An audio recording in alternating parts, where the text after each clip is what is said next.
Philip Crane's voice was cold and absolute. Your commercial activities directly impact our community. We have a legal right to protect our property values. You can comply voluntarily, or we can force compliance through the courts. Either way, you'll comply. Like 47 trespasses could become legal because his fake cops wore uniforms. Like proximity to his HOA could override the fact that my 12 acres were agricultural zoned, independently owned, and never agreed to his authority. What he didn't know, I had security footage of every illegal entry. 47 documented trespasses. It's an unlicensed security company owned by his brother-in-law. And a preliminary injunction he'd violate 6 hours after it was issued. This wasn't legitimate oversight or community protection. One vineyard targeted for months. A $50,000 nuisance lawsuit designed to shut down my winery. An HOA president who'd spent $180,000 in member dues, harassing properties that were never part of his community. Philip made the mistake every HOA president makes, assuming a burned-out former coder who'd rebuilt her. Life in the countryside would be too scared to fight back or wouldn't. Document every crime on camera. He assumed wrong.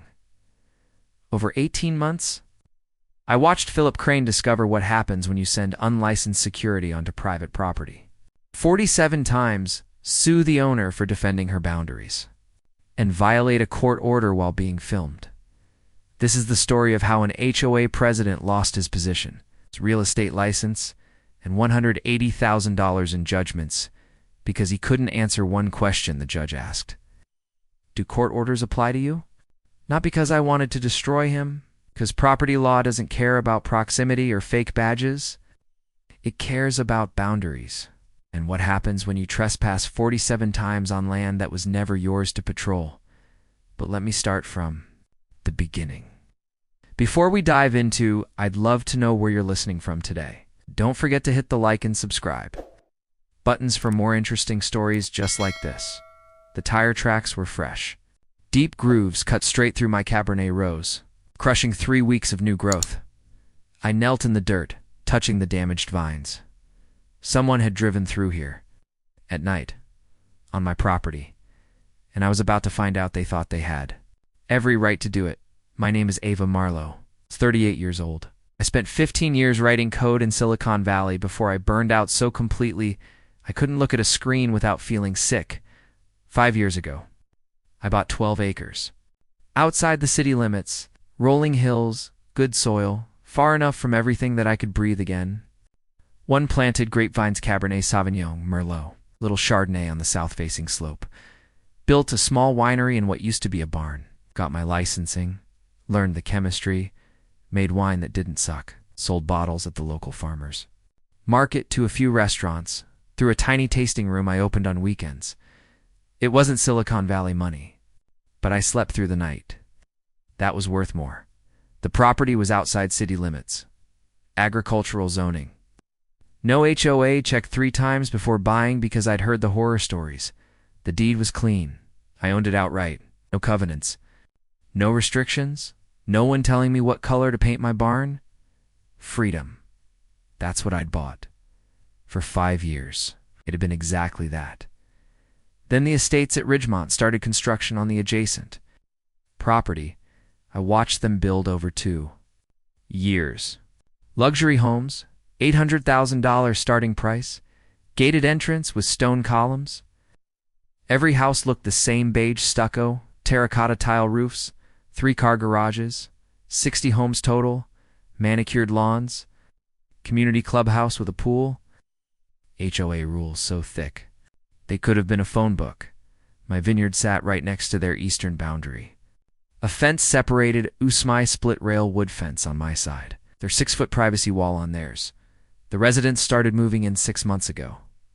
I didn't interact with them much, even if I saw someone, kept to myself. They had their community. I had my vines then. 3 weeks ago, things changed. I noticed small things first. My gate left open when I knew I'd locked it. Footprints in the muddy access road between vine rows. A broken irrigation coupling that had been fine the day before. I figured it was maybe teenagers cutting through. Annoying, but not worth getting worked up over. Then, I saw the tire tracks. Wide pattern, heavy vehicle. Drove straight down row 7, turned around at the end, drove back out. Crushed vines, torn drip lines, tire prints pressed deep into soil I'd spent years building. I stood there, staring at the damage, trying to understand who would do this. That's when I remembered the security. Cameras. I'd installed cameras 2 years ago. Not because of crime, just peace of mind. One at the gate, one overlooking the parking area, one covering the main access road through the vineyard. I pulled up the footage on my laptop, scrolling back through the night. 2:47 a.m. Headlights appeared. At my gate, a white SUV, boxy, official looking. The gate was closed, so the driver got out, opened it manually, drove through, left it open. The SUV had markings on the side. I zoomed in. Estates at Ridgemont Community Safety. Uniformed figure in the driver's seat. Security patrol. They drove slowly down the access road, shining a spotlight across the vines. Stopped halfway through. Someone got out with a flashlight. Walked between the rows for 5 minutes. Got back in. Drove down row 7. The path that crushed my vines turned around. Drove back out. Never closed the gate behind them. I watched the footage 3 times. My hands were shaking. Not from fear. It's from anger. Someone from that HOA had driven through my vineyard in the middle of the night like they owned it. The white SUV came back 4 days later. Daytime this time. I was pruning vines near the road when I heard the engine. Looked up and saw it rolling slowly along my fence line, then turning into my open gate. I dropped my pruning shears and walked straight toward them. The SUV stopped. A man got out, maybe 30, built like he'd played college football, wearing a uniform that looked almost police-adjacent.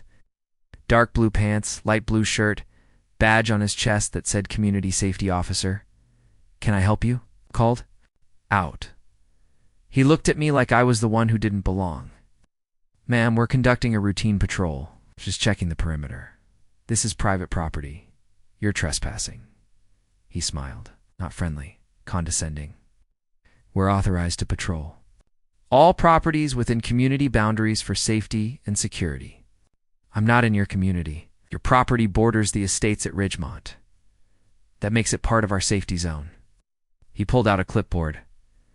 "I've noted some compliance issues, unpermitted structures, improper signage, commercial activity. Without community approval." My brain stuttered, trying to process what he was saying. "I don't need community approval. I'm not in your HOA. The community has standards, ma'am. Your business activities impact our property values." He gestured toward the winery barn. "I'll be filing a report. You'll hear from our board about next steps." "Get off my land," I said quietly. "Excuse me. You're trespassing. I don't care what your uniform says. Get off my land." He stared at me for a long moment. Then he smiled again, that same condescending smirk. "The HOA president will contact you about compliance requirements. Have a good day, ma'am." He climbed back into his SUV, drove slowly back through my gate, left it open again. I stood there, hands clenched, watching him disappear down the road. Then I went inside and pulled every property document I owned. My deed was crystal clear. 12 acres, specific boundary descriptions, outside city limits, agricultural zoning, purchased free and clear. No HOA, no covenants. No restrictions except county agricultural regulations, which I followed to the letter. Verified all of this before buying. Had a title company search everything. Paid for title insurance specifically to make sure there were no surprises. There was nothing. Nothing that gave an HOA authority over my property. I called the county clerk's office. "Can you check if my property at 14,250 Vineyard Road is part of any HOA?" The clerk searched. "No, ma'am. That parcel is unincorporated. Outside city limits. No HOA on file." "Can an HOA enforce rules on properties that aren't members?" "Not generally. No. It needs some kind of easement or shared agreement." "What if they just decide to patrol someone's private property?" Long pause. "That would be trespassing." Thanked her and hung. Trespassing. That's what it was. But something about the security officer's confidence bothered me. He wasn't sneaking around. He was acting like he had authority, like someone had told him he had authority. The certified letter arrived 6 days later. I signed for it at my door, recognizing the return address immediately. Estates at Ridgemont, HOA, Philip Crane, President. I opened it standing in my kitchen, morning coffee going cold on the counter. The letterhead was expensive. Embossed logo, heavy paper. Dear Ms. Marlowe, it has come to the attention of the estates at Ridgemont Homeowners Association that your property at 14250 Vineyard Road is operating a commercial winery business in violation of community standards and residential zoning covenants. The following violations have been documented. Asterisk. Unpermitted commercial activity within community boundaries. Improper. Signage visible from community properties and authorized. Traffic and parking impacting community safety. Failure to submit architectural plans for approval. Asterisk. You are hereby required to 1. Cease all commercial wine production and sales immediately. 2. Remove all commercial signage within 14 days. 3. Submit written plan for compliance with community stand. ARDS 4. Pay outstanding violation. Fines totaling $2,500. Failure to comply will result in additional fines of $500 per day. Legal action to enforce community covenants. Please contact our office within 7 days to discuss compliance.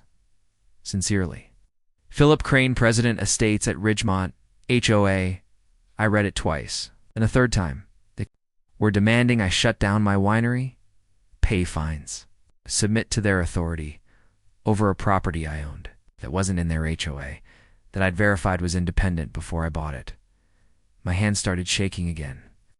I set the letter down carefully on the counter, and then I did what any reasonable person would do when threatened with $500 daily fines by an organization that had zero authority over them.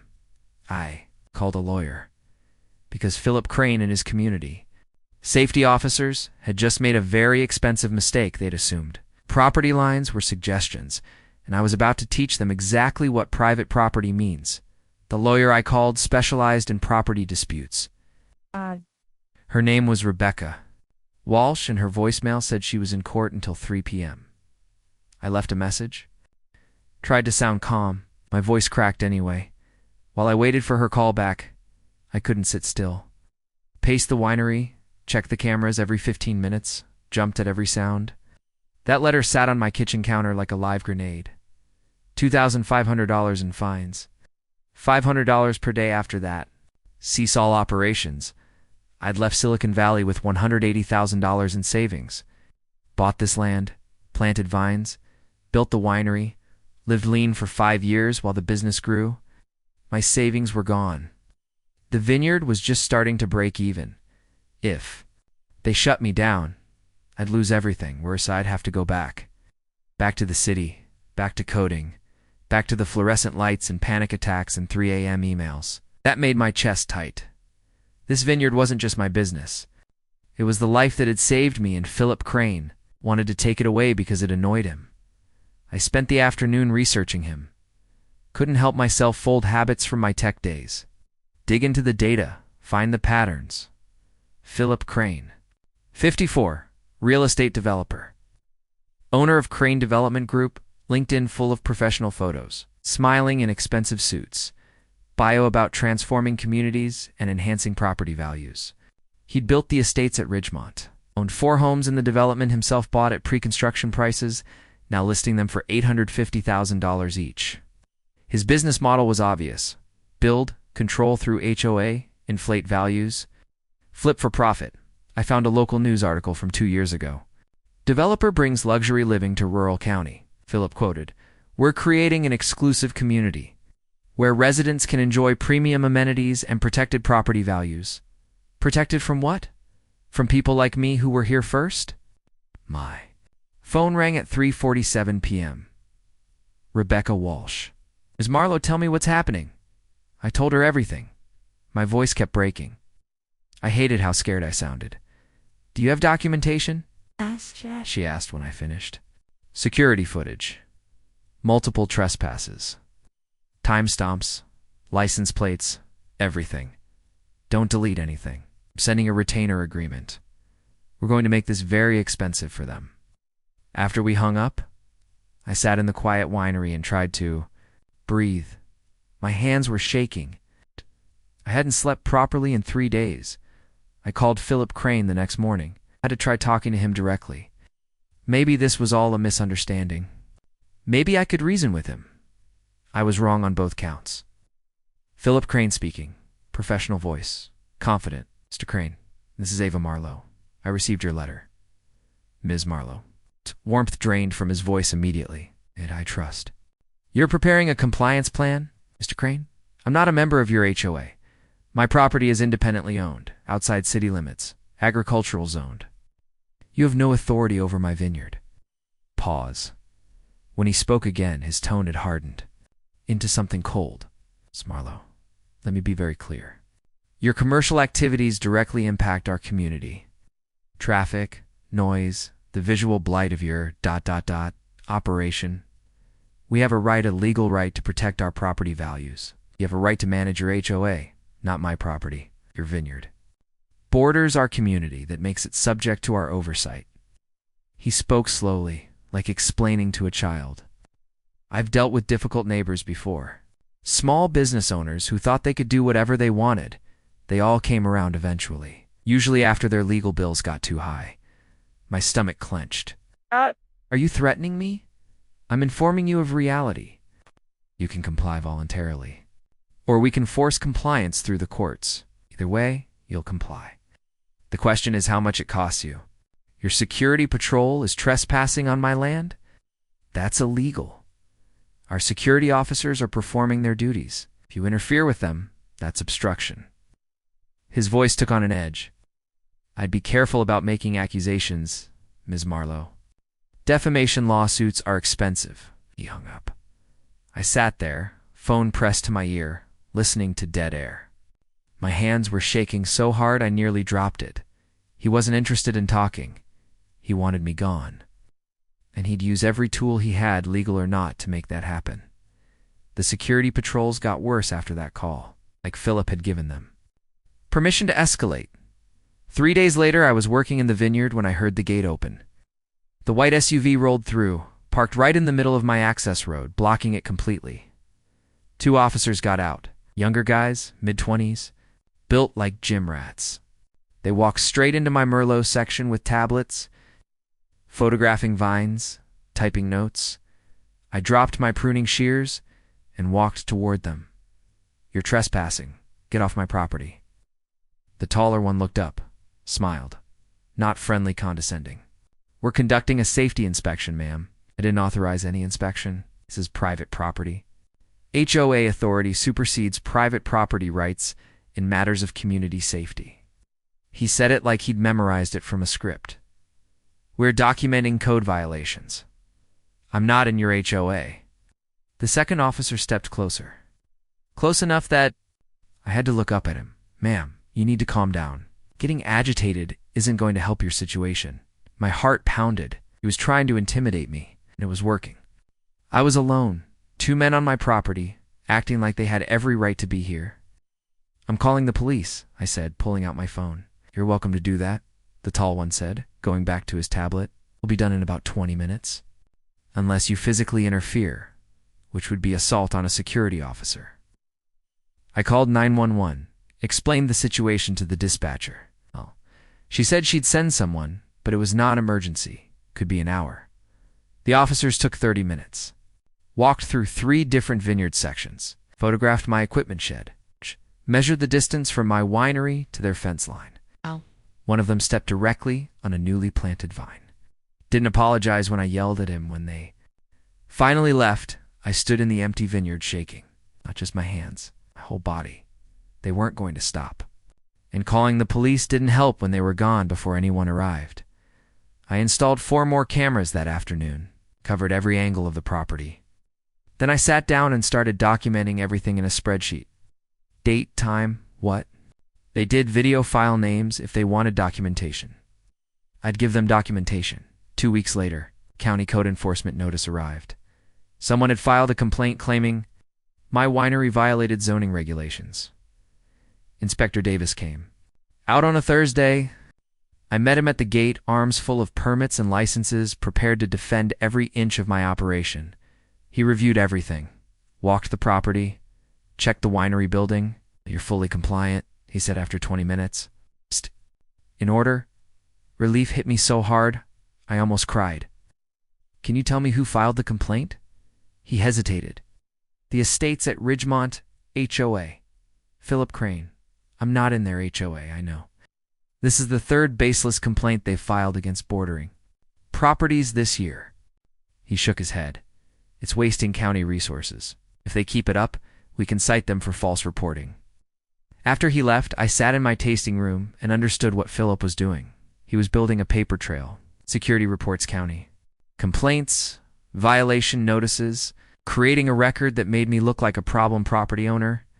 So when he sued me because he was going to sue me, I could feel that he'd have evidence of ongoing issues. He was documenting his case against me. But here's what he didn't know. I was documenting his crimes. That night, I reviewed all the security footage. 6 weeks of recordings across 7 cameras. I created a master file. Every trespass time-stamped with screenshots showing faces and license plates. 40-7 incidents. 47 times HOA security had entered my property without permission. Officers walking through vines, photographing buildings, opening gates and leaving them open, driving through Vineyard rows, shining lights into my windows at night, blocking my access roads, standing at my fence line with binoculars. Not once had anyone asked permission. Not once had they left when told to. I downloaded everything to 3 external hard drives, made cloud backups, organized it by date, location, officer identification. My hands weren't shaking anymore. I felt clear, focused, angry, in a way that felt productive instead of terrifying. Philip Crane had made a mistake. He'd sent his fake cops onto my property 47 times, thinking I'd be too intimidated to fight back. Instead, it handed me 47 pieces of evidence. I called Rebecca Walsh. "I have everything documented," I told her. "Video proof. Perfect. Send it all to my office." She paused. "Ava, I need to tell you something. Philip Crane filed a lawsuit against you yesterday." The room tilted. I sat down hard on my office chair. "Kind of lawsuit?" "Civil complaint. Claims your vineyard is a public nuisance creating health and safety hazards.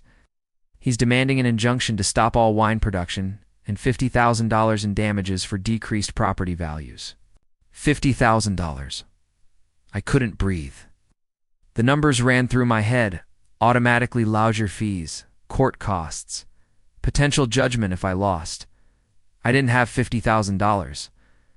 I didn't have $5,000 in liquid savings. If he won, I'd lose everything. The vineyard, the winery, the life I'd built.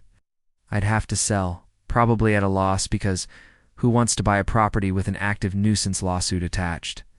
I'd be back in San Francisco writing code, having panic attacks in bathrooms, counting down to the next burnout. "Ava, you still there?" "Yeah," my voice sounded distant. "He's trying to destroy me. He's trying to intimidate you. There's a difference." Rebecca's voice got harder. "He's building a harassment case, filing complaints, sending security. Now, this lawsuit. He thinks you'll cave rather than fight. What if I can't afford to fight?" That's what he's counting on. But here's what he doesn't know.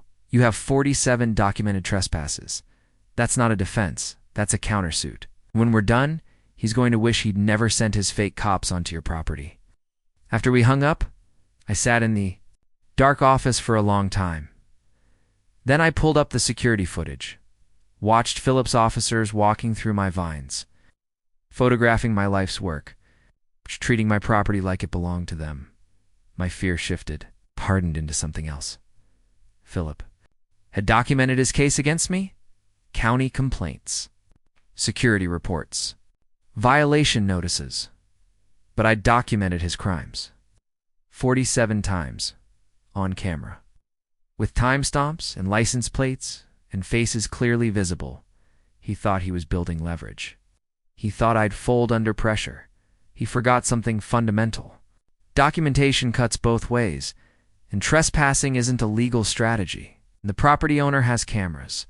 The second letter arrived 3 days later, hand-delivered by one of the security officers. I opened it at the door, the officer standing there like he expected me to break down. Final notice, Ms. Marlowe. This is your final opportunity to comply with community standards before legal action proceeds. Cease all wine production immediately. Remove all signage within 48 hours. Submit to HOA inspection to verify compliance. Failure to comply will result in fines of $500 per day retroactive to first notice. Your cooperation is expected. Philip. Crane. I read it twice. Felt the anger settle into cold clarity. The officer cleared his throat. Do you have a response for Mr. Crane? I looked up at him, at his fake badge, his uniform that meant nothing. His confidence built on the assumption I'd be too scared to fight. Tell Mr. Crane I'll see him in court. His smile faltered. Ma'am, I really think you should reconsider. Tell him. Closed the door, locked it, walked back to my office where my laptop showed 47 video files queued and ready. Philip Crane had wanted to bury me in paperwork, intimidate me with threats, force me into submission with his fake authority and his real lawsuit. Instead, he'd buried himself on camera 40-7 times, and I was about to make him regret every single one. Rebecca Walsh's office was above a coffee shop in town. Second floor, narrow staircase, door with frosted glass that said Walsh Property Law. She looked exactly like she'd sounded on the phone. Mid-40s, sharp blazer, gray streak in her dark hair, eyes that assessed you in 3 seconds and made decisions in 5. Ava Marlowe. Come in. She gestured to a chair across from her desk. You brought the footage. I handed her 2 external hard drives. 6 weeks. 47 documented trespasses. Every camera angle she plugged in the first drive. Opened the files, started watching. I sat in silence while she clicked through incident after incident. Security officers walking through my vines, driving through rows, photographing equipment, opening gates, shining lights. The timestamps ran across the bottom of each video. 5 minutes passed. 10.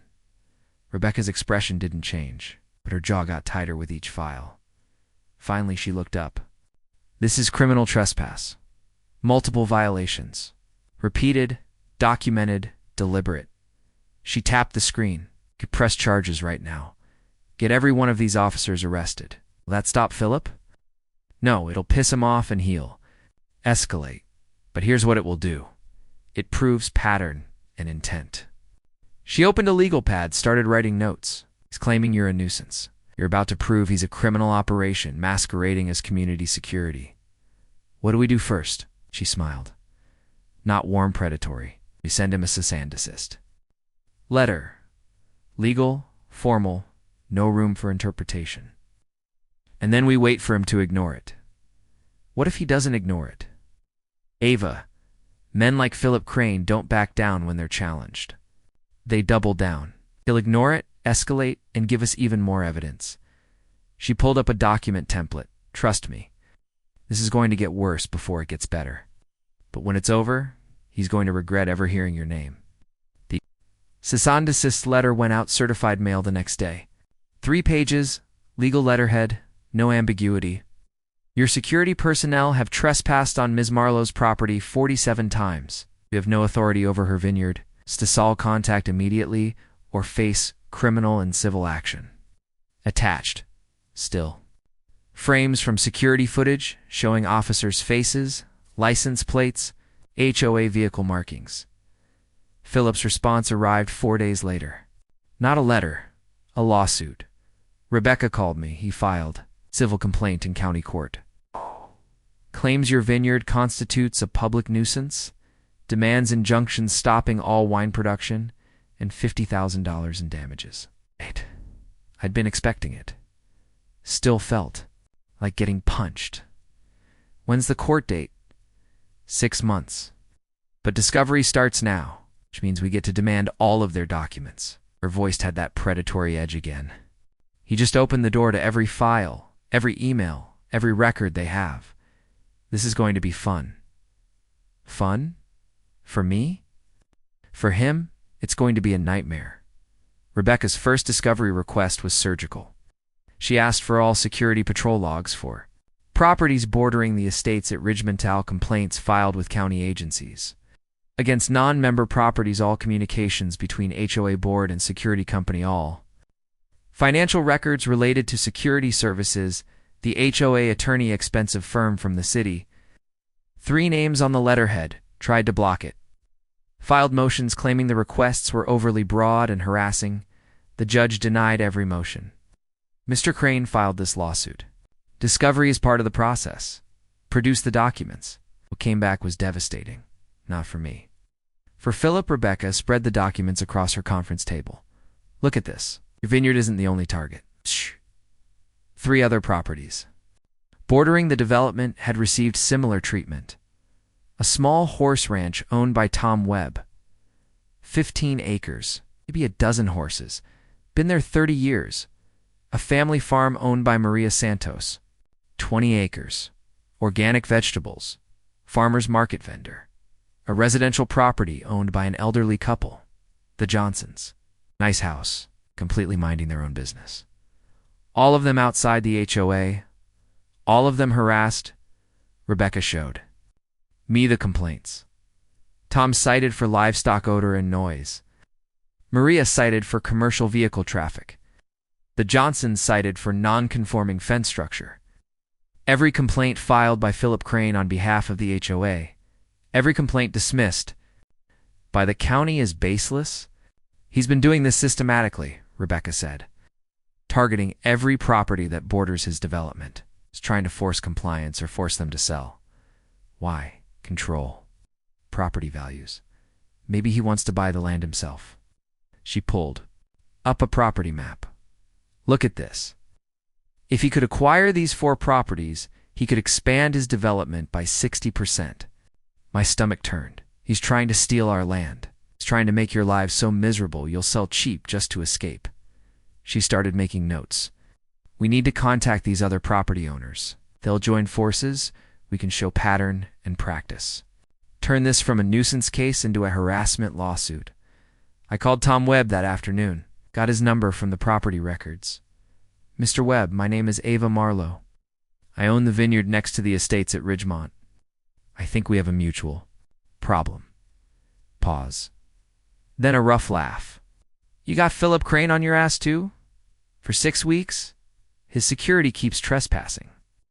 Yeah, I know the drill. They tried that with me. Sent me citation letters for livestock odor I told them to pound. Sand. Horses smell like horses. Don't like it. Don't live next to a ranch. Did they stop? Hell no. Escalated. Started filing county complaints. Code enforcement came out 3 times before they finally told Crane to stop wasting their time. He paused. You fighting back or folding? Fighting? I have an attorney. Case good. That son of a bitch has been harassing me for 2 years. Anything I can do to help? Count me in. Maria Santos had a similar story. Their security officers kept parking across my driveway, blocking my deliveries. I called the real police, not their fake cops. Sheriff told them to move or get towed. Did Philip back off? No. He filed complaints with the county claiming my farm trucks violated traffic regulations.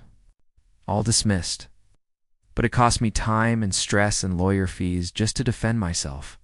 Her voice got harder. I'm tired of being bullied. If you're organizing a response, I want in.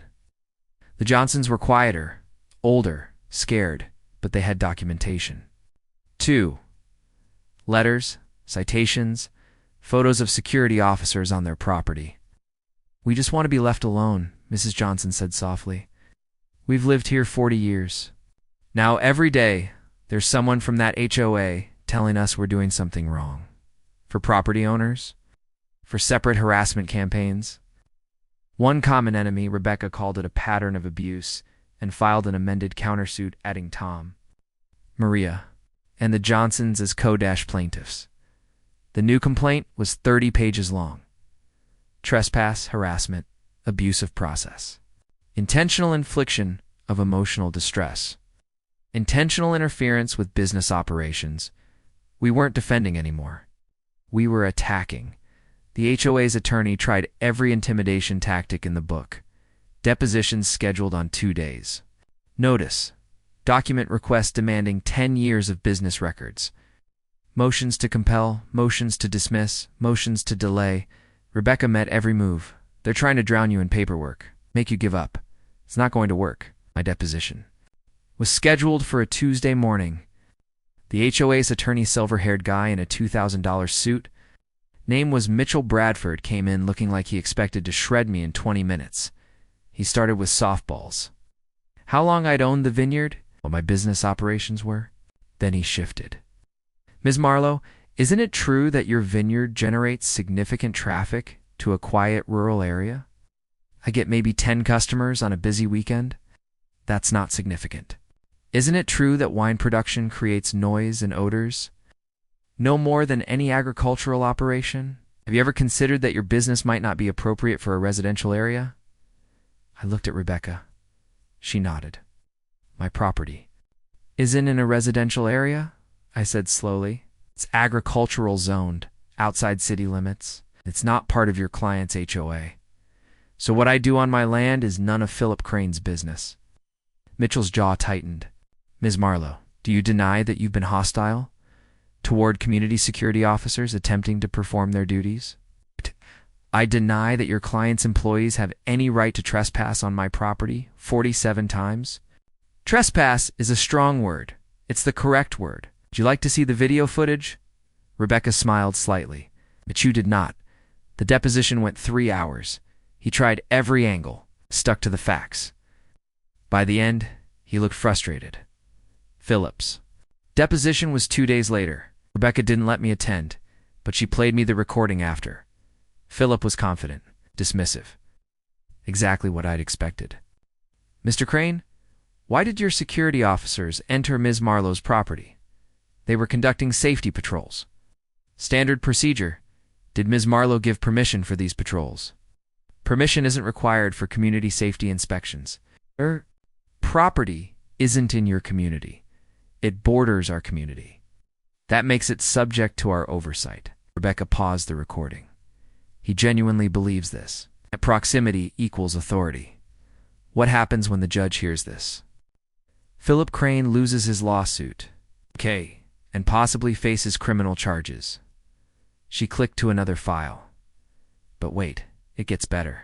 She showed me what she'd found in the HOA financial records, the security company. Ridgemont Community Safety Services was owned by Marcus Crane, Philip's brother-in-law. The HOA had paid Marcus $180,000 over 2 years. Oh. No competitive bids. No verification of credentials. Rebecca pulled up the state licensing database. Security companies operating in this county require state licensing. Private security officers need certification. She searched for Ridgemont Community Safety Services, no results. They're unlicensed, she said quietly.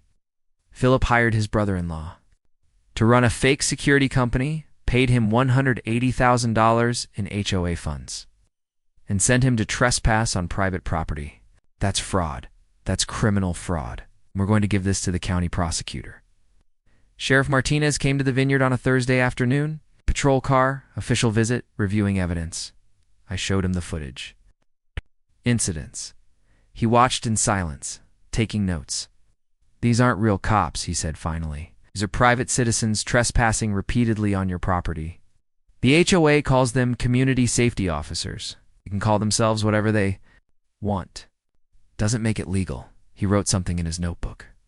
The security company is unlicensed, according to state records. Yes, it's operating a security business without proper credentials. That's illegal. He looked at me. You want to press charges? I thought about it. 47 trespasses. 47 opportunities for arrests? Not yet, I said. It's my attorney's handling it. But I want this documented. It's documented.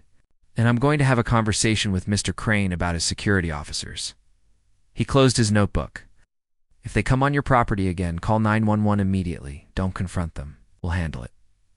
After he left, I felt something shift. This wasn't just a civil lawsuit anymore. This was criminal investigation territory. Philip had crossed a line. Didn't even know existed. The news story broke 3 days later. Local paper. Front page. HOA cops accused of trespassing on private property. The reporter had interviewed me, Tom Maria, had reviewed the security footage. It confirmed with the county that the security company was unlicensed. The story quoted Sheriff Martinez. Private security personnel have no authority to patrol properties outside HOA boundaries. Without owner permission, repeated unauthorized entry constitutes criminal trespass. Quoted Philip, "We're protecting our community's property values. These accusations are baseless." And it included a still frame from my security camera. 2 officers walking through my vineyard. Timestamp. License plate visible on their vehicle. The story went viral locally. Shared hundreds of times. Comment sections exploded.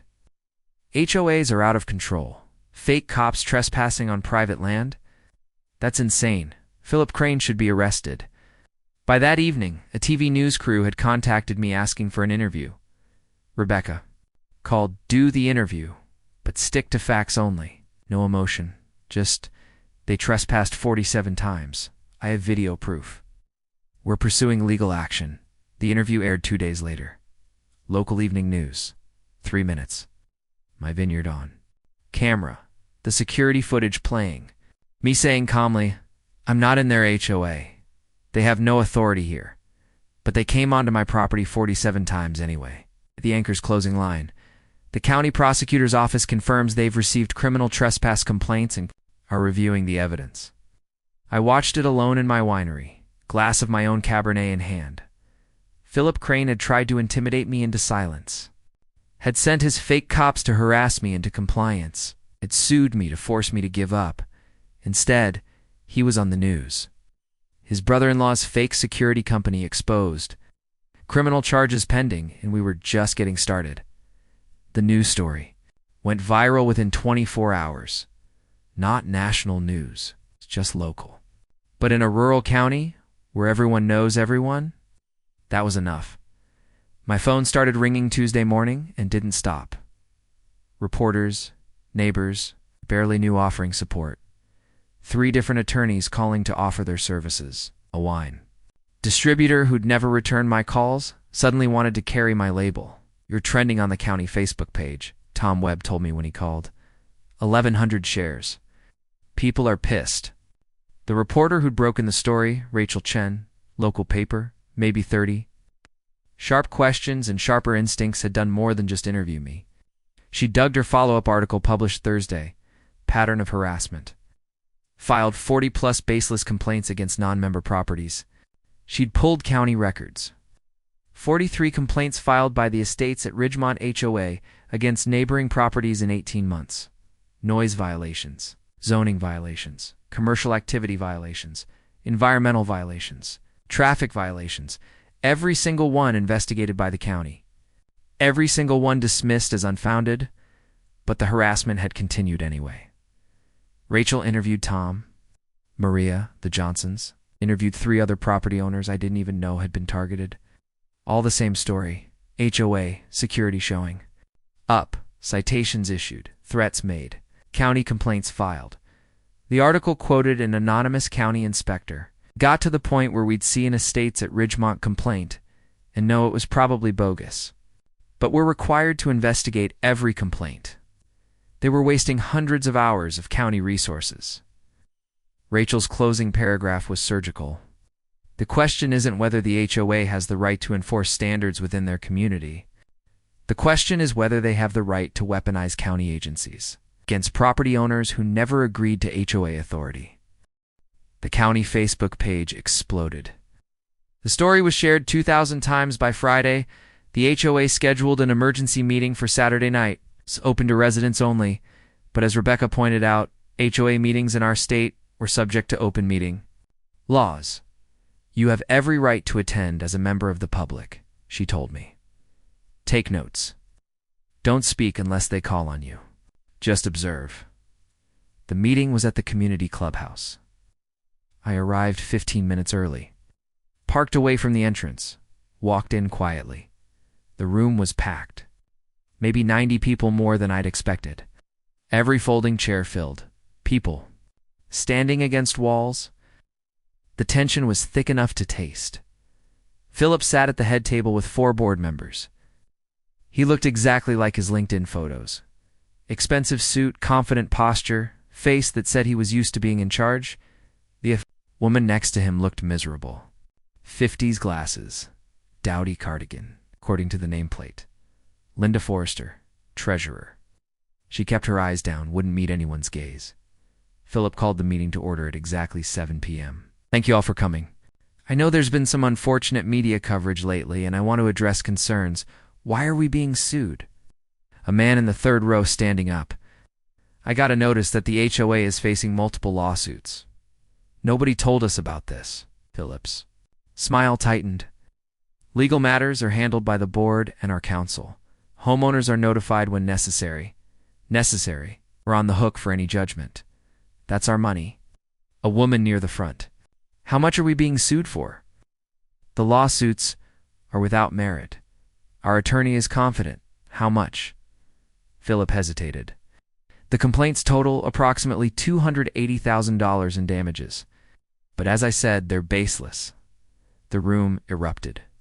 Voices overlapping, people shouting questions, anger building like a wave. Philip raised his hand for quiet. Took 2 minutes to get control back. These lawsuits are attacks on our community, he said, voice hard now. Property owners who don't like our standards are trying to intimidate us. But we have every right to protect our property values, every right to enforce community standards. On properties that aren't even in the HOA. A man in a flannel shirt, older arms crossed. I read the news article. You've been harassing people who aren't members. You've been protecting community interests by trespassing on private property, by using our dues to pay an unlicensed security company. Someone held up a phone, reading from the screen. Says here, you paid $180,000 to a company owned by your brother-in-law. That true? Philip's jaw tightened. The security contract was approved by the board. Was it put out for competitive bid? Security matters require discretion. That's not an answer. The room was getting louder again.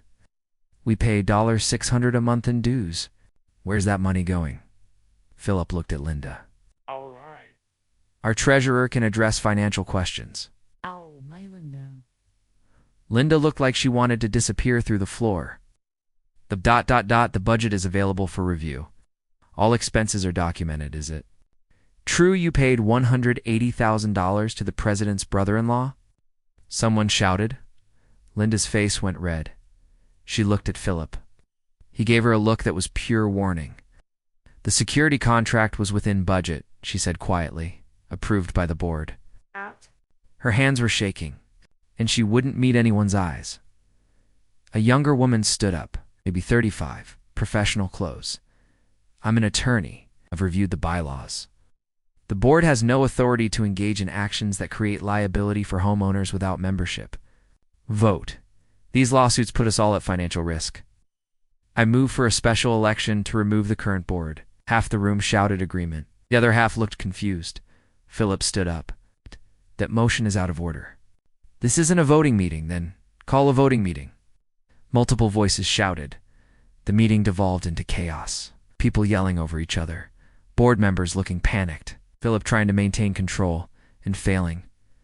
I sat in the back corner, taking notes, watching it fall apart.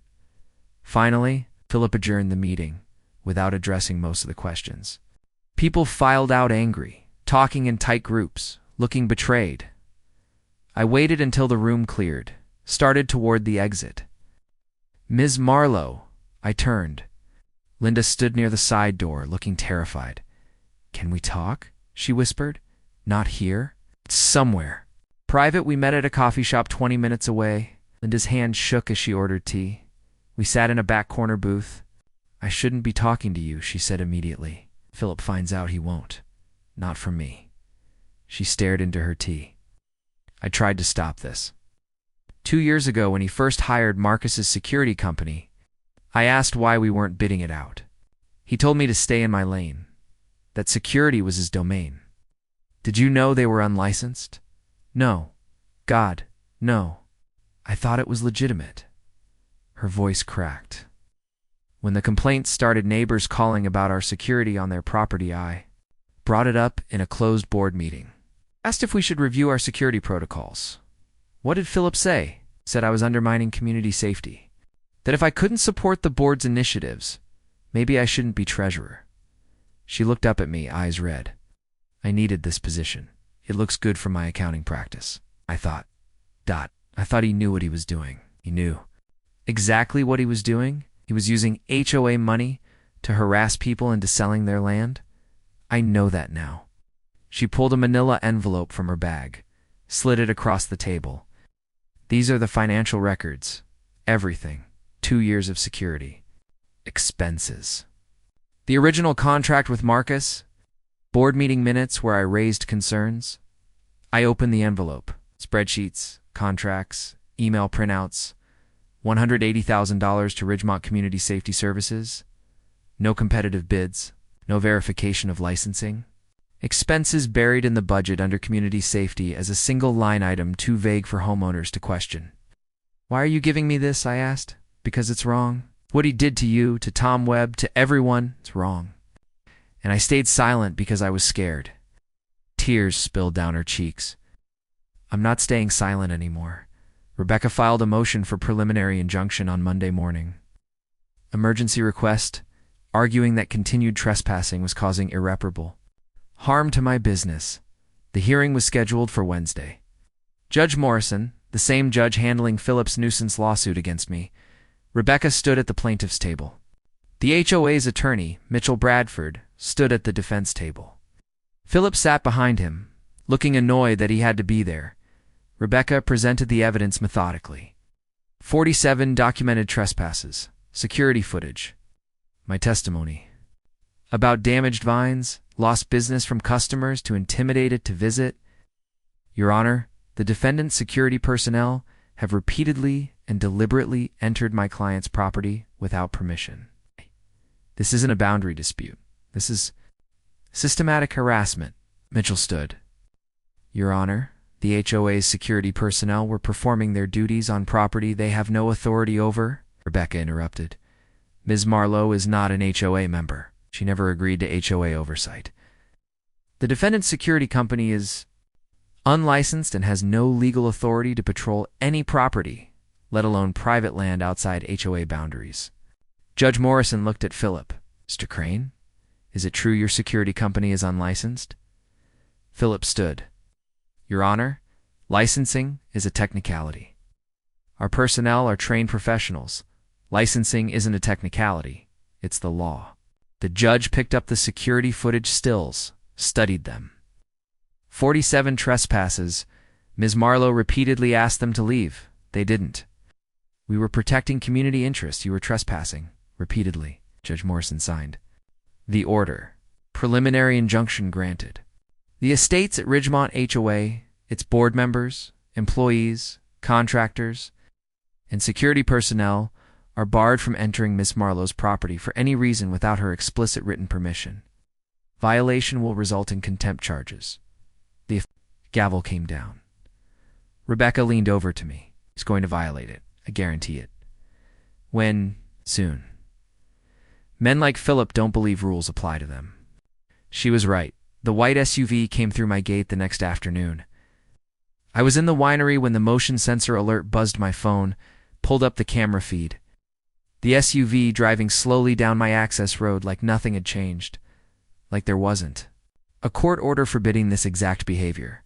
I grabbed my phone, started recording on a second device as backup. Walked outside. The SUV stopped. Philip Crane got out of the driver's seat. Not a security officer this time. Philip himself. He had a clipboard, camera, acting like he was conducting a legitimate inspection. Mr. Crane, you're violating a court order. You need to leave immediately. He looked up at me, smiled. That same condescending smile from the phone call. I'm verifying property boundaries, Ms. Marlowe. That's not trespassing. That's due diligence. With a clipboard and camera, that's not boundary verification. It's surveillance. I have every right to inspect adjacent properties. No, you don't. You were issued a preliminary injunction yesterday. Leave now or I'm calling the sheriff. He took another photo of my winery, of my equipment shed. deliberately defiant. I'm not intimidated by your lawsuits, Ms. Marlowe. You're a nuisance property. Owner who I called 911?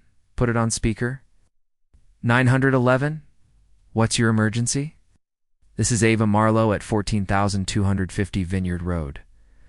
I have a preliminary injunction barring Philip Crane from my property. He's here right now in violation of that order. Philip's smile faltered. The dispatcher? Is he threatening you? He's trespassing and refusing to leave? Officers are on the way. Stay on the line. Philip stood there for another 30 seconds, staring at me. The smile was gone now, just cold anger. This isn't over, he said quietly. You're right, it's not. But you just handed me contempt of court on camera. He got in his SUV, drove out fast enough to kick up dust. I stayed on the line until the sheriff's deputy arrived 15 minutes later, showed him the security footage, showed him the court order. The deputy took notes. I came onto your property 6 hours after being barred by court order. Yes, that's contempt. I'll file a report. The prosecutor will handle it from here. After he left, I sat on my porch and watched the sun set over my vines. Philip Crane had lost in court, and instead of accepting it, he'd violated the order the very next day. Some men can't help but dig their own graves. Just filmed him doing it. The contempt hearing was scheduled for the following Monday. Emergency motion fast-tracked because Philip had violated a court order within hours of it being issued. Rebecca was practically glowing when we arrived at the courthouse. This is the stupidest thing he could have done. Judges do not like being ignored. Judge Morrison entered, looking exactly as annoyed as Rebecca had predicted. He sat, reviewed the motion, then looked directly at Philip, Mr. Crane, 6 hours after. I issued a preliminary injunction barring you from Ms. Marlowe's property. You drove onto that property. Is that correct? Philip stood. His attorney tried to stand with him. The judge waved the attorney down. I'm asking Mr. Crane, Your Honor. I was conducting a boundary verification, not trespassing. Ms. Walsh, play the video. Rebecca clicked her laptop. The courtroom screen lit up with security footage. Tempt, 2:47 p.m. One day after the injunction hearing, the white SUV entering my gate. Philip getting out, clipboard in hand, camera around his neck, walking between vine rows, photographing my winery, taking notes, my voice on the audio. Mr. Crane, you're violating a court order. You need to leave immediately. Philip on camera. I'm verifying property boundaries. That's not trespassing. With a clipboard and camera, that's not boundary verification. Philip taking another photo, deliberately, while I called 911 on speaker. The video ended. The courtroom was silent. Judge Morrison looked at Philip. His face was granite. Mr. Crane, do you believe court orders don't apply to you, Your Honor? I needed to verify, answer the question. Do court orders apply to you? Philip's jaw tightened. Of course they do. Why did you violate my order 6 hours after I issued it? I was conducting legitimate property boundary verification with surveillance equipment and a clipboard. The judge's voice got harder. That's not boundary verification, Mr. Crane. That's surveillance. That's harassment. And that's contempt. Of court. Philip's attorney stood up. Your Honor, if I may, you may not. Your client deliberately violated a court order while being recorded doing it. That's not a legal gray area. It's contempt. Judge Morrison signed something. Mr. Crane, you're fined $5,000 if you or any of your employees, contractors, or representatives set foot on Miss Marlowe's property again. You'll be jailed for contempt. Do you understand? Philip's face went red. Duh. Your Honor, this is due? You understand? Yes. Good. Pay the fine within 30 days. This hearing is adjourned. We walked out of the courthouse into bright sunlight. Rebecca was grinning. $5,000 and a contempt citation on his record? That's going to be very useful at trial. I felt something release in my chest, like I'd been holding my breath for weeks and could finally exhale. Is it over? I asked. The contempt hearing is... The actual trial is just beginning, the HOA called. An emergency meeting 3 days after the contempt hearing. Linda had texted me. They're panicking. You should come. I went. Same clubhouse, same hostile territory, different energy. This time the anger wasn't directed at me, it was directed at Philip. 120 people packed the room, more than I'd ever seen. Homeowners who'd ignored previous meetings were showing up now because their money was at stake. Philip sat at the head table with only 2 board members. 3 chairs were conspicuously empty. A man in the front row stood up before Philip could even call the meeting to order. 3 board members resigned this week. Why? Philip's face was carefully neutral. Personal reasons. Board members serve voluntarily.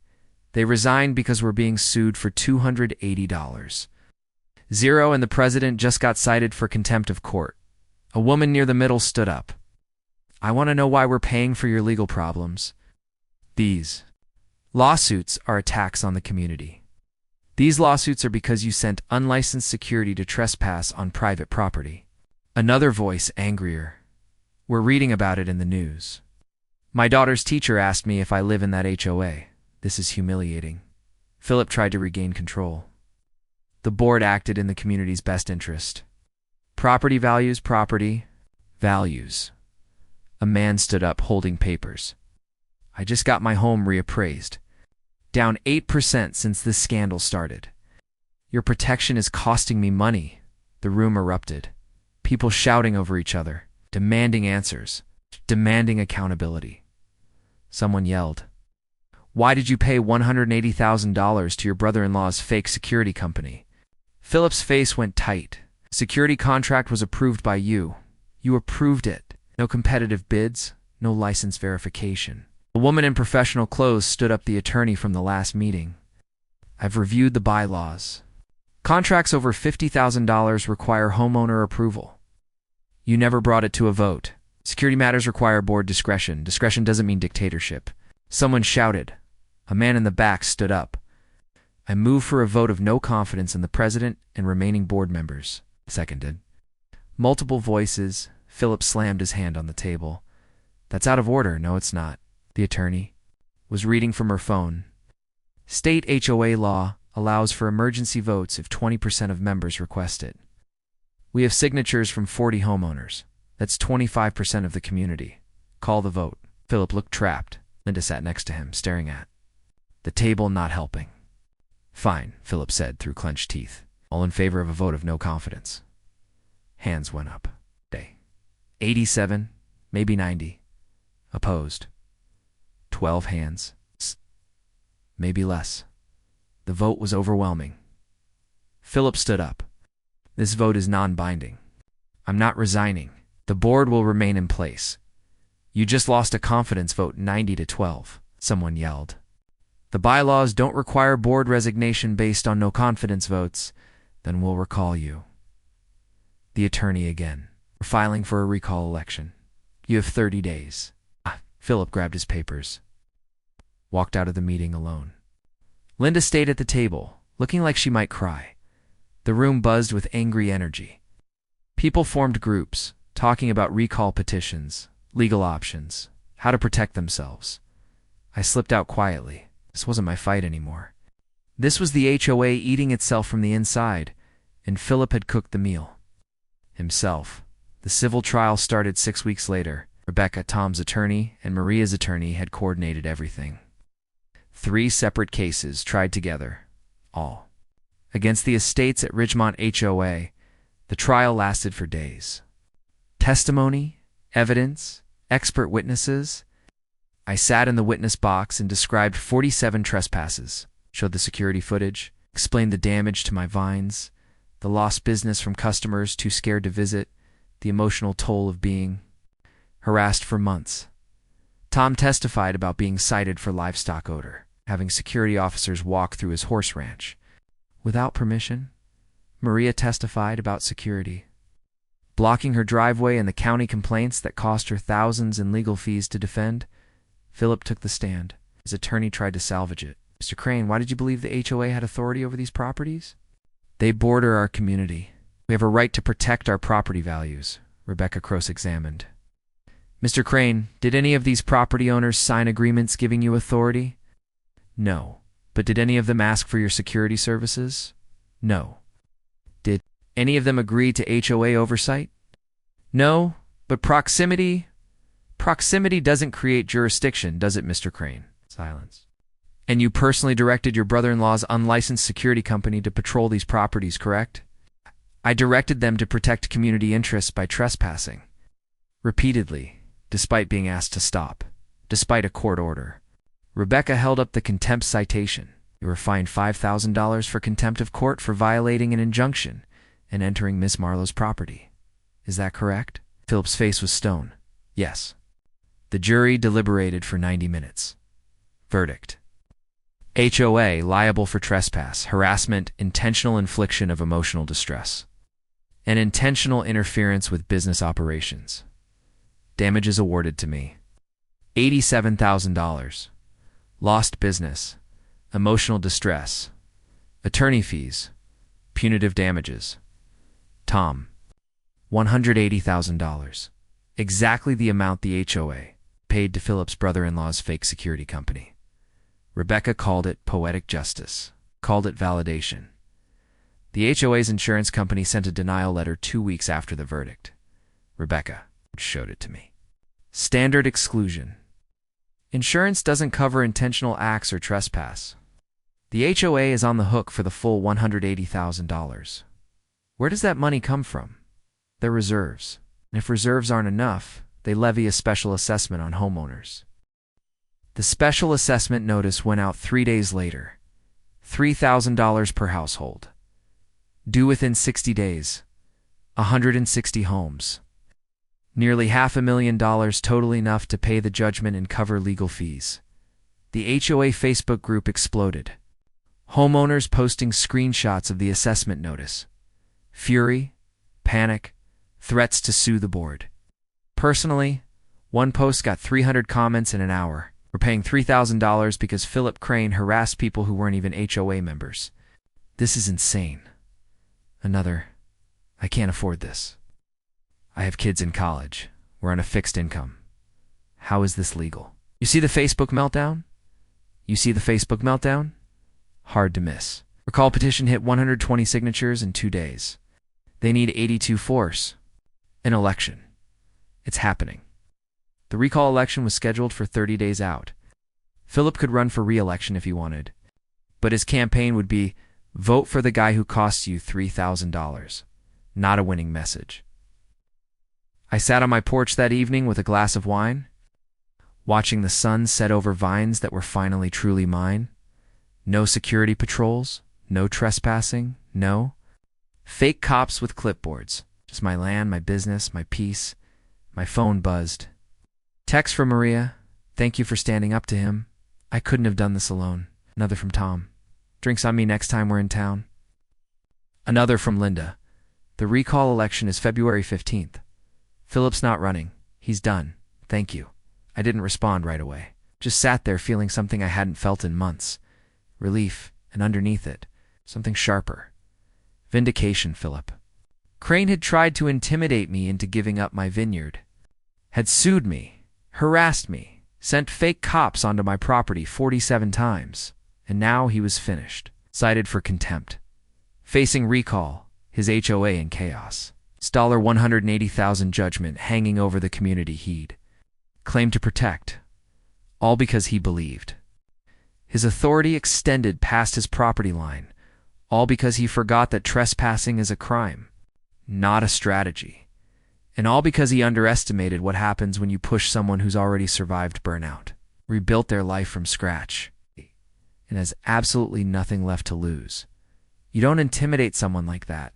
You just give them 47 reasons to take you to court and a camera to document. Every single one. The recall election happened on a cold Tuesday in February. I didn't attend, wasn't my place. But Linda texted me updates every hour. 10 a.m., line out the door. Never seen turnout like this. 12 p.m., 80 votes counted so far. 76 for recall, 2 p.m. Philip showed up. Tried to vote. People literally booed him 4 p.m. His final count coming soon. The final numbers came in at 6 p.m. 160 eligible voters. 143 actually voted a court turnout. Vote to recall. It's Philip Crane and the remaining board members. 140 vote to keep them. 3 Linda called me after he's gone. They're all gone. We're holding emergency elections for a new board next week. Are you running? Yeah, for treasurer again. But this time, I'm going to actually do the job right. The new board was elected the following Tuesday. 7 positions, 30 candidates. The campaign messages were unanimous. Transparency, accountability, no more harassment. Linda won treasurer with 127 votes. To reform candidates, the attorney who'd challenged Philip, and a retired accountant who'd been vocally critical won president and vice president. Their first board meeting was public, live-streamed, 100 people watching online. 60 in person. The new president, Eleanor Chen, no relation to Rebecca, opened with a statement, "Our first priority is repairing the damage caused by previous leadership. We're going to make this right." First motion. Settle all remaining legal claims with neighboring property owners immediately. Passed unanimously. Second motion. Issue public apology acknowledging wrongdoing. Passed unanimously. The apology was published in the local paper 2 days. Later, the estates at Ridgemont HOA acknowledges that previous leadership engaged in systematic harassment of property owners outside HOA jurisdiction. Ow. Security personnel trespassed repeatedly on private property. The county resources were wasted. On baseless complaints. These actions were wrong, illegal, and not representative of our community's values. We apologize to Ava Marlowe, Tom Webb, Maria Santos, and all affected property owners. We are committed to ensuring this never happens again. It wasn't enough to undo the damage, but it was something. Third board motion. Terminate the security contract with Ridgemont Community Safety Services, effective immediately. The vote was quick. No debate needed. Philip's brother-in-law's company was done. The new board hired a licensed, bonded security firm, professional, state-certified. Clear instructions in the contract. Patrol HOA, property only. Do not enter neighboring properties under any circumstances without explicit written permission from property owners. Fourth motion. Amend HOA bylaws to explicitly prohibit actions against non-member properties. The new language was clear. The HOA has no authority over properties not subject to these covenants. The board shall not direct complaints, citations, or any enforcement actions against non-member properties. Any board member who violates this provision shall be immediately removed. Linda told me later we wanted to make it impossible for another Philip to happen. The bylaws needed teeth. Philip's professional life collapsed faster than his HOA. Presidency, the State Real Estate Licensing Board opened an investigation after the trial verdict. Using an HOA position for personal profits, specifically harassing property owners to force sales so he could acquire and flip their land, violated multiple ethics rules. The hearing lasted 1 day. Philip's attorney tried to argue that his actions were in the HOA's interest, not his own. The board wasn't buying it. Mr. Crane owned 4 investment properties in the development. He stood to personally profit from increased property values. His harassment of neighboring property owners was designed to facilitate future land acquisition for development expansion. This constitutes using a fiduciary position for personal gain. License suspended for 2 years, $15,000 fine. Mandatory ethics training if he ever wanted to practice again. His development company, Crane Development Group, faced its own investigation. The State Attorney General's office found multiple violations: undisclosed conflicts of interest, misuse of HOA funds, contracts awarded without competitive bidding, no criminal charges. But the civil penalties were steep: $85,000 in fines, mandatory audits for 5 years, public disclosure of all conflicts of interest. Philip's reputation in the development industry was finished. The special assessment notice had gone out before the recall election. $3,000 per household, due within 60 days. Homeowners paid it. They didn't have a choice, but they weren't happy about it. The new board's first major action: sue Philip Crane personally for reimbursement. The lawsuit was straightforward. Philip Crane's illegal actions caused $180,000. Judgments against the HOA. he should personally bear the financial consequences, not innocent homeowners. Philip's attorney tried to argue board immunity, that Philip was acting in his official capacity and therefore protected from personal liability. Rebecca, representing the HOA this time, shredded that argument. Board immunity doesn't cover criminal acts or actions taken for personal profit. Mr. Crane directed unlicensed security to trespass on private property while personally benefiting from harassment. Campaigns designed to devalue neighboring land. For future acquisition, the judge agreed. Partial summary judgment. Philip personally liable for damages caused by his actions. The case settled before trial. Philip agreed to pay $120,000, 2/3 of the judgment total. Payment plan over. 3 years. And a clause. He would resign from any HOA positions he held statewide and never seek HOA leadership again. The settlement money went back to homeowners. Not full reimbursement of the special assessment, but better than nothing. Linda called me. When the settlement finalized, he's done. Professionally, financially, reputationally, I'll never run an HOA again. Good, I said, and I meant it. My vineyard thrived in ways I couldn't have predicted. The publicity from the case news stories, Facebook shares, the viral outrage brought attention I'd never sought, but it translated into business.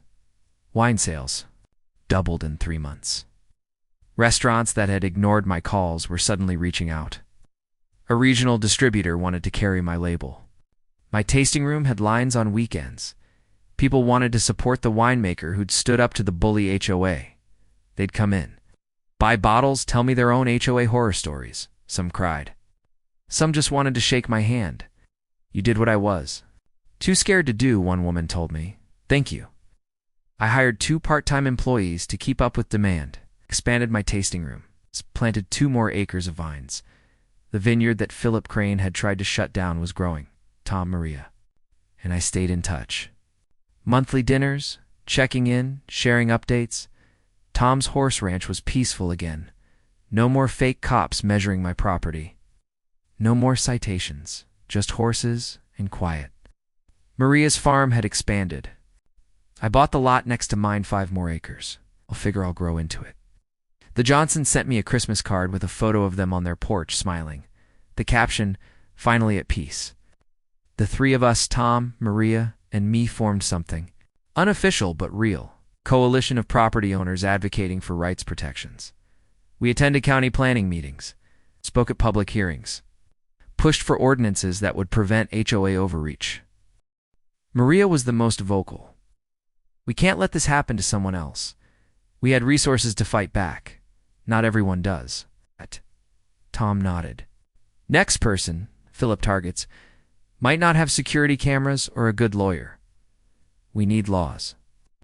We drafted a proposal. HOA Enforcement Limitations Ordinance.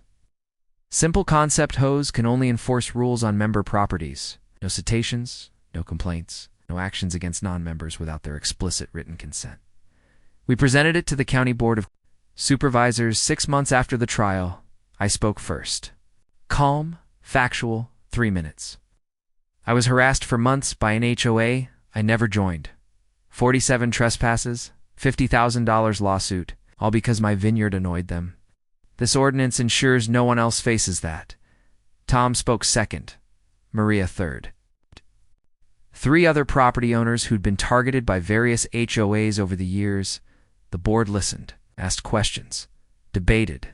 The vote was 4-1 to draft the ordinance. 1 year after the contempt hearing, the ordinance passed. Official title, Property Rights Protection and HOA Enforcement Limitation Act. Key provisions. HOAs can only enforce rules on member properties' names. Member property owners must give explicit written consent for any. HOA oversights OAs filing baseless complaints against non-members face fines.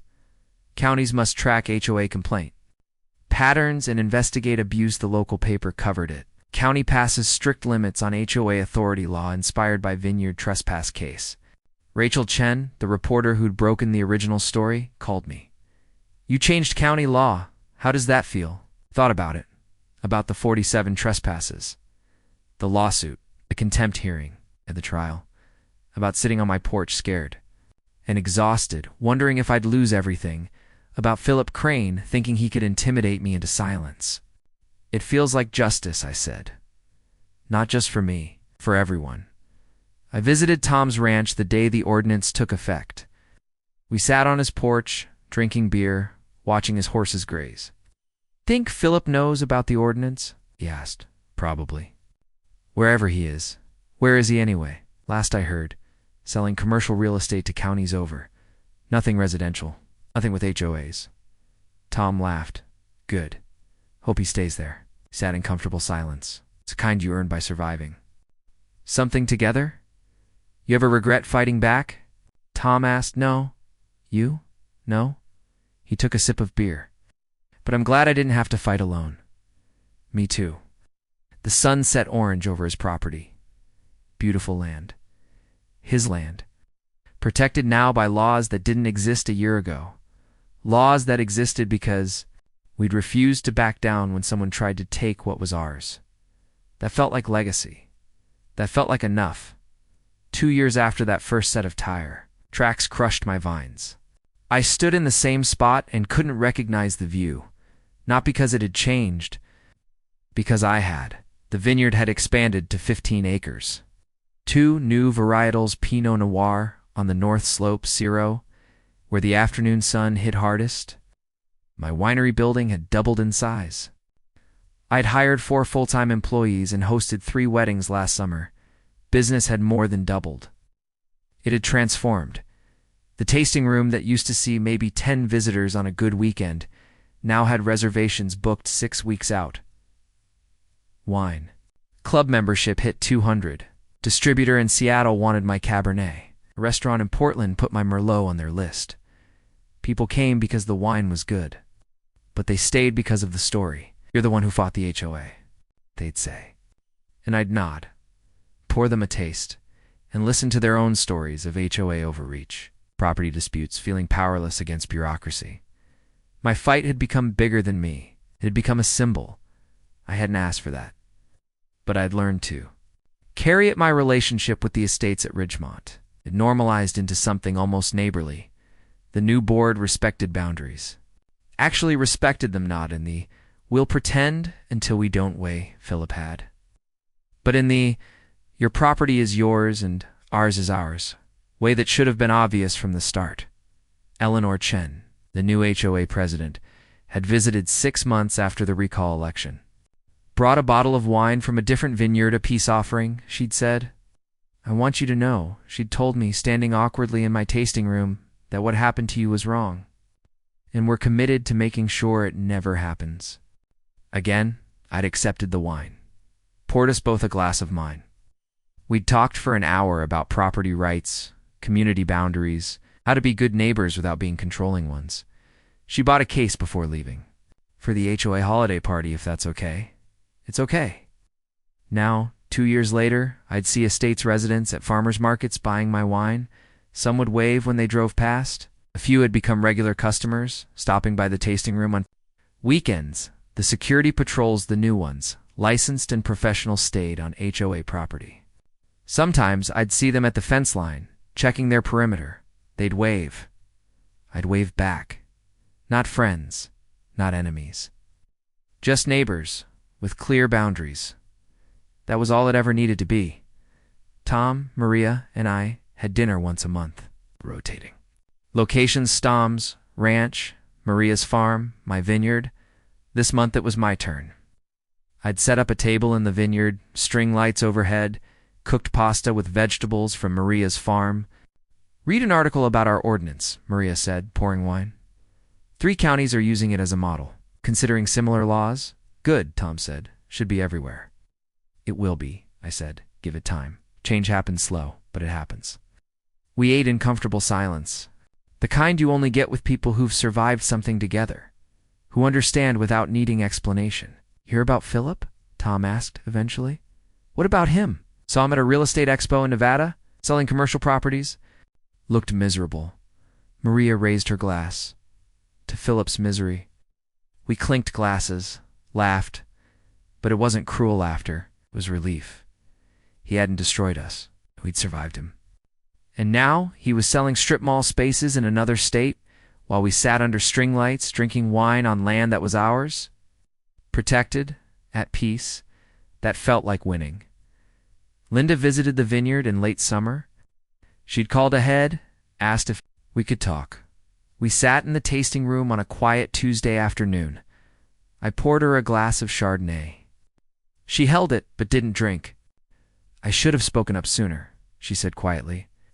2 years ago, when Philip first started targeting you, I knew it was wrong. I stayed silent because I was scared.